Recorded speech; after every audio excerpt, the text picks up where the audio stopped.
I was listening to electronic dance music, Radio 1 Beat Trace at about 3 o'clock in the morning. Mm-hmm. And they mix, as you may know, they mix the tracks into each other and they reproduce them, live in front of it.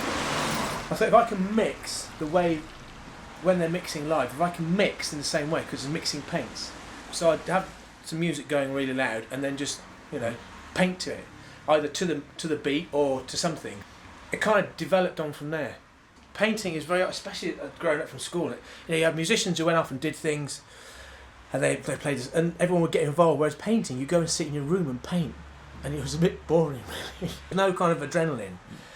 And I do like a buzz. So I thought I'll do one a day because it's discipline. You have to do it, and also, unlike when you're going to do a composed something, you've got to have, you've got a lot of... But we started down, I think it was here, yeah, that was the first one. So that was really, there was a lot of tension in that. Yeah. Because I didn't know what I was doing, really, even though I've painted for years. You're really trying to find a voice, and people sort of talk that about in painting and everything else. And then, eventually, you get the confidence to do what you've always wanted, always known is in your head at the time. And then you'll do that thing for a few days, and then you'll either be ill, or something else will happen, don't worry. Or something will change in your life, and then you can see that the quality of the painting is just, there's no comparison. It's just no comparison. I have had some really long and heated arguments with digital artists. I say it's not art, but the reason is you've got to Control Z. You can always undo it. You can always redo it. And I'm not saying they're not artistic or creative or extraordinary, and they are absolutely talented what they do. But there's no risk. Not in the execution, because you can Control Z. And when I did that one, when you've done it, it's perfect. You just know, and it's not arrogance or anything like that. It's just it's just that's perfect. And then the other really interesting one, if I can find it here, is one in one movement. It's just one stroke. Oh yeah, and this one's an important one. It was after one I kind of wasn't too sure about, because you do look at me and think, what's wrong? And then the day after, just forget it, did it, sorted. And again, for me, that's a perfect painting. And I'd argue the toss with anybody. I don't care who they were. So the music just helps you to just, zone yourself out if you need to be. What I usually do is charge up. We're going to do so as soon as you pick up something to do it, then you do have to decide what you're going to do, and what colours you're going to do, which I'm not too sure at the moment. As soon as you take it seriously, you're kind of lost. Really. It is serious, but it's not upbeat, It's got to just be fun and got to be quite pure. What's going on with that? Something. So.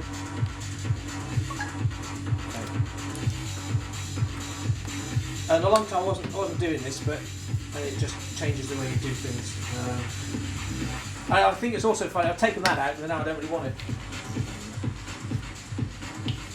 And I did just chuck there, but I don't chuck paint anywhere. Everything I do will be controlled, so that there's a connectivity between me and the paint and the medium. The difficulty I find with chucking is that there's too many random things that attach to it, and when you've done it, you don't know where to go next. So for doing this like this with your hand, and everything you do is controlled, you still have an input of where you're going, and so it becomes kind of where it's supposed to be. This canvas here has got all the scrapey paints off all the paintings. So at the end of the year, it will probably be about that thick. But I love that. It's got so much depth in it.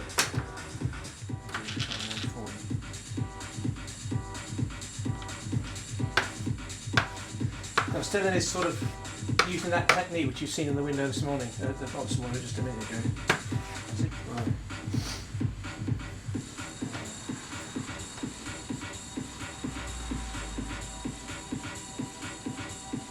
So this is a technique I've been doing for quite a few of the paintings recently. And the weird thing, I've just covered up what I did, but there you go. Nobody will ever see those marks underneath. Now what I have to decide now is it finished?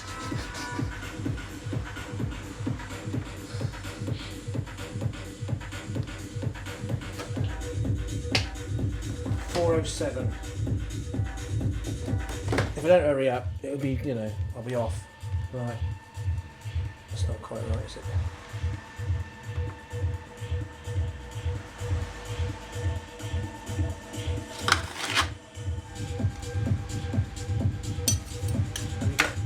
Seconds. Put that back in there. There we go. 456. There we go.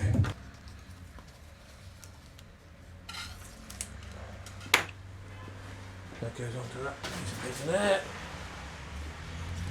Okay. That's great. And then, whoops, let's do that. And then sign my name. So there's more consideration about what you're going to sign it. How you're going to do it. Than he's actually doing the painting. It's quite bizarre, isn't it? And then the other funny thing is sometimes I get my name wrong.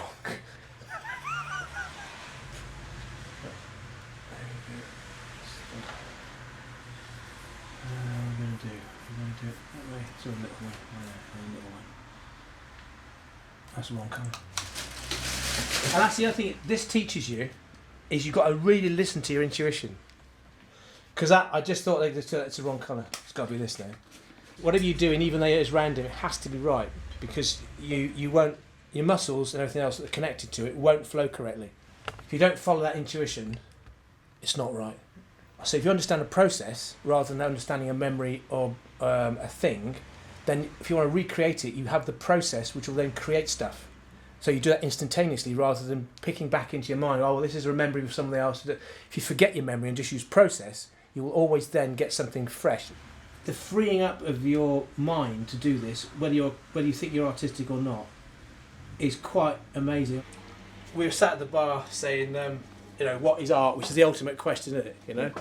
So I think we had a fag packet or something. So I said, just pretend this is a fag packet. So I said, yeah, Nick, if you put that, because we were getting really quite heated. We'll say you did this, Nick, and you put it there, right? That's not art, all right? I'd be able to pick it up, and I put it there. It is. That's about as good as it gets. I don't think there's any better answer to that, actually. So that's it. There we go. I'll then photograph it and stick it on Instagram and Facebook and a few other bits and pieces. And we're done. Ready for tomorrow.